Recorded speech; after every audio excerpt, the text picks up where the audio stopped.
أعوذ بالله من الشيطان الرجيم. بسم الله الرحمن الرحيم. الرحمن علم القرآن، خلق الإنسان علمه البيان. الشمس والقمر بحسبان، والنجم والشجر يسجدان. والسماء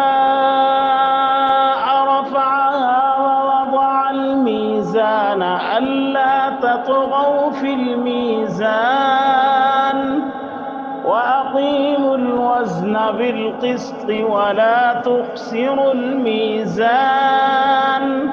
والأرض وضعها للأنام فيها فاكهة والنخل ذات الأكمام والحب ذو العصف والريحان. فبأي آلاء ربكما تكذبان؟ خلق الإنسان من صلصال كالفخار، وخلق الجان من مارج من نار. فبأي آلاء ربكما تكذبان؟ رب المشرقين ورب المغربين. فبأي آلاء ربكما تكذبان؟ مرج البحرين يلتقيان بينهما برزخ لا يبغيان. فبأي آلاء ربكما تكذبان؟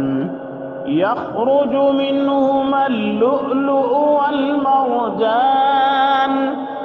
فبأي آلاء ربكما تكذبان؟ وله الجوار المنشآت في البحر كالأعلام. فبأي آلاء ربكما تكذبان؟ كل من عليها فان، ويبقى وجه ربك ذو الجلال والإكرام.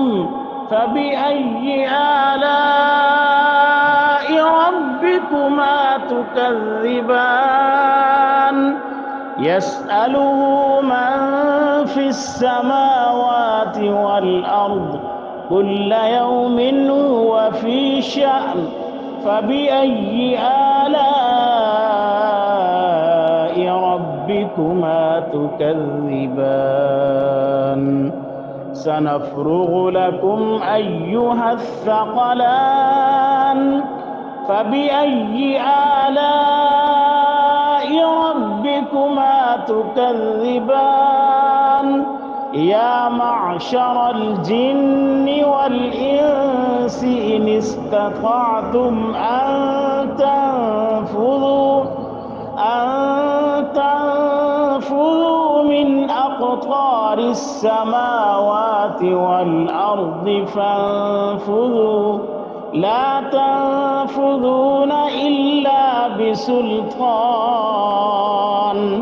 فبأي آلاء ربكما تكذبان؟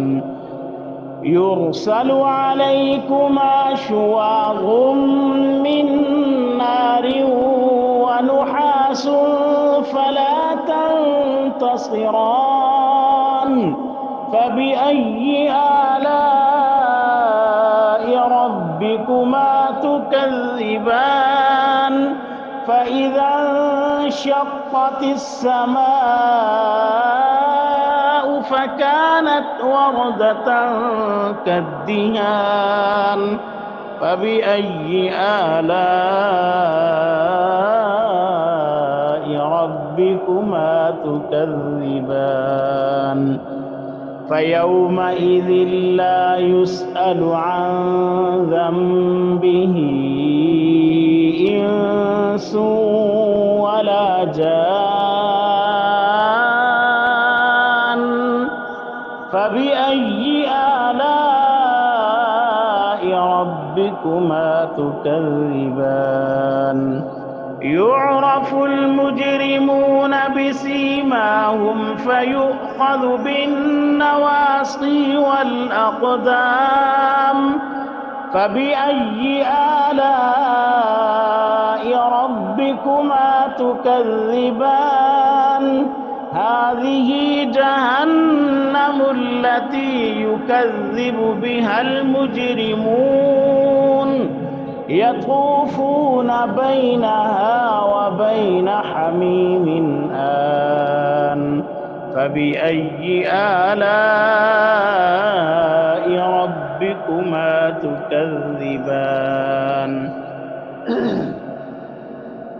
ولمن خاف مقام ربه جنتان فبأي آلاء ربكما تكذبان ذواتا أفنان فبأي آلاء ربكما تكذبان فيهما عينان تجريان فبأي آلاء ربكما تكذبان فيهما من كل فاكهة زوجان فبأي آلاء ربكما تكذبان متكئين على فرش بطائنها من استبرق وجنى الجنتين دان فبأي آلاء ربكما تكذبان فيهن قاصرات الطرف لم يطمثهن إنس قبلهم ولا جان فبأي آلاء ربكما تكذبان كأنهن الياقوت والمرجان فبأي آلاء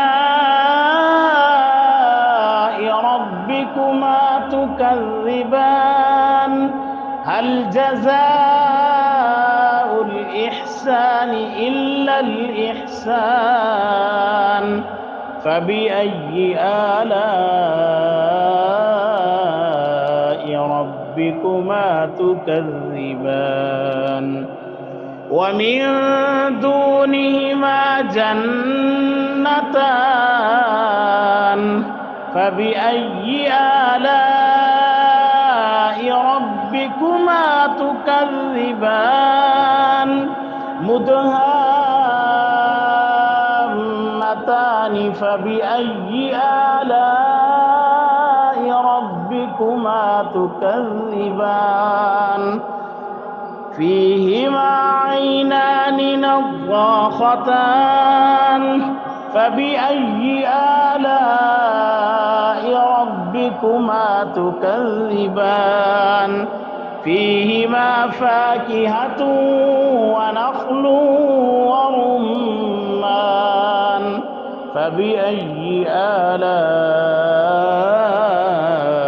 ربكما تكذبان فيهن خيرات حسان فبأي آلاء ربكما تكذبان حور مقصورات في الخيام فبأي آلاء ربكما تكذبان لم يطمثهن إنس قبلهم ولا جان فبأي آلاء ربكما تكذبان متكئين على رفرف خضر وعبقري حسان فبأي آلاء ربكما تكذبان تبارك اسم ربك ذي الجلال والإكرام